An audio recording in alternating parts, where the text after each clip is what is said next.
Bonjour Jean-Marc Guinchard. Bonjour. Merci d'être sur Radio Lac ce matin.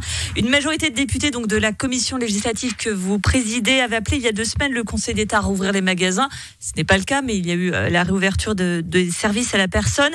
Continuez-vous de penser qu'il est temps de rouvrir tout de même ces magasins en cette fin novembre ? Alors à l'heure actuelle, c'est difficile de se prononcer. Le Conseil d'État va vraisemblablement revoir la situation demain lors de sa séance hebdomadaire. Nous, on pense que la situation des commerçants, comme celle des cafetiers-restaurateurs d'ailleurs, devient vraiment dramatique.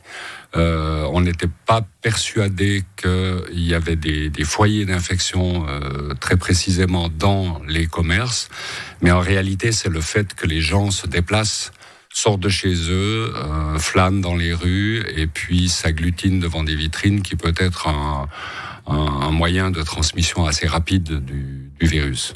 Nathalie Fontanet, qui a dû essuyer d'ailleurs pas mal de critiques depuis quelque temps, depuis la décision de cette fermeture. Elle était notre invitée en début du mois et elle s'exprimait sur ces critiques politiques. On l'écoute. Du côté du politique, ce n'est rempli que de yaka, faucons. Et si on avait été là, et si on avait fait différemment, et nous on aurait pu sauver. Et 2, j'attends non pas une abnégation, non pas un soutien total, mais j'attends la prise de conscience qu'on est dans une période de crise. Franchement, dans nos secrétariats généraux, les gens travaillent, on se démène, et ce n'est pas facile, nous n'avons pas choisi cette période, et plutôt que de nous déchirer, eh bien nous devrions nous unir pour passer cette crise tous ensemble le mieux possible. Plutôt que de nous déchirer, unissons-nous, dit-elle. Vous l'entendez, cet appel à l'unité ? Moi, je l'entends bien et je pense que Nathalie Fontanet a raison quand elle parle du boulot qui est fait, notamment par les hauts fonctionnaires, les hauts cadres de l'État. J'ai plusieurs amis qui y travaillent et je sais quelles sont les pressions qu'ils supportent. La situation, elle est difficile parce que nous sommes dans le domaine du non-savoir. Dès le départ, on a pensé que ce virus était une infection pulmonaire. Ensuite, c'est devenu une infection vasculaire. Les symptômes, c'était de la toux, des maux de tête, des douleurs musculaires. Ensuite, se sont rajoutés les pertes d'odorat, les pertes de sensibilité, des diarrhées ou autres affections.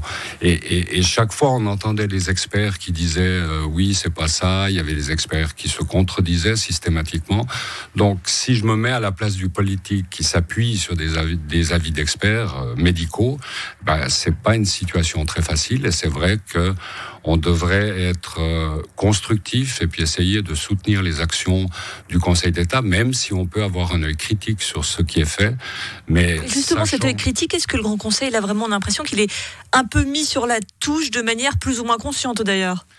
Non, je crois pas. On est dans une situation qui est prévue par la Constitution, qui dit que le Conseil d'État doit prendre des mesures pour protéger la population, que les arrêtés qu'il prend dans ce cadre-là doivent être validés par le Grand Conseil, et que si le Grand Conseil, par hasard, ne les valide pas, je rappelle qu'il en a validé près de 50 jusqu'à présent, et si le Grand Conseil ne les valide pas, ils ont une durée maximale d'1 année. Donc, le contrôle que le Grand Conseil doit exercer sur l'activité du Conseil d'État, qui appartient à sa haute surveillance sur le Conseil d'État, il est exercé. Donc, moi, j'ai pas l'impression que le Grand Conseil est mis de côté. Donc, pas de commission d'enquête pour vous ? Certains y seraient presque favorables ?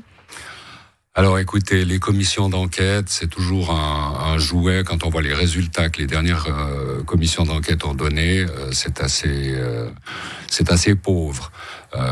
Je pense qu'il va y avoir une évaluation qui sera faite des actions qui ont été entreprises, en y réfléchissant correctement et puis en essayant de se mettre à la place des gens qui ont pris les décisions. Mais ça doit se faire de façon constructive et puis ça nous permettra peut-être d'apprendre pour l'avenir. Ce Grand Conseil donc qui va siéger à partir de demain jusqu'à vendredi et qui aura notamment à étudier un projet de loi dont on parlait dans le flash, Ne laissons personne au bord du chemin, de la gauche à la gauche, des Verts, du Parti Socialiste, qui s'adresse aux travailleurs indépendants, aux faux indépendants, aux étudiants, aux personnes qui n'ont d'ailleurs pas un statut légal également. Tous ceux donc qui se retrouvent dans cette crise et qui ne peuvent pas toucher les aides cantonales ni fédérales, avec cette possibilité d'avoir un maximum de 4 000 francs par mois. Vous seriez favorable à ce texte-là ? Alors, j'ai pas vu ce texte encore, mais je suis prêt à discuter si vraiment il y a des situations qui verraient des personnes laissées de côté. Et c'est clair qu'on a déjà... Toutes ces personnes qui étaient au Vernet, Notamment les personnes qui étaient au Vernet. Je pense que là, l'État a déjà fait beaucoup, fait encore. Il y a pas mal d'aides qui ont été injectées dans pas mal de secteurs. Et je pense qu'il faut continuer sur cette voie-là et ne pas se laisser aller. Pour terminer, vous êtes un élu PDC. Il y a une assemblée PDC ce week-end avec la possibilité de changement de nom et d'alliance avec le PBD. Alors, est-ce que le PDC va devenir le centre pour vous ? Est-ce que c'est une bonne idée ?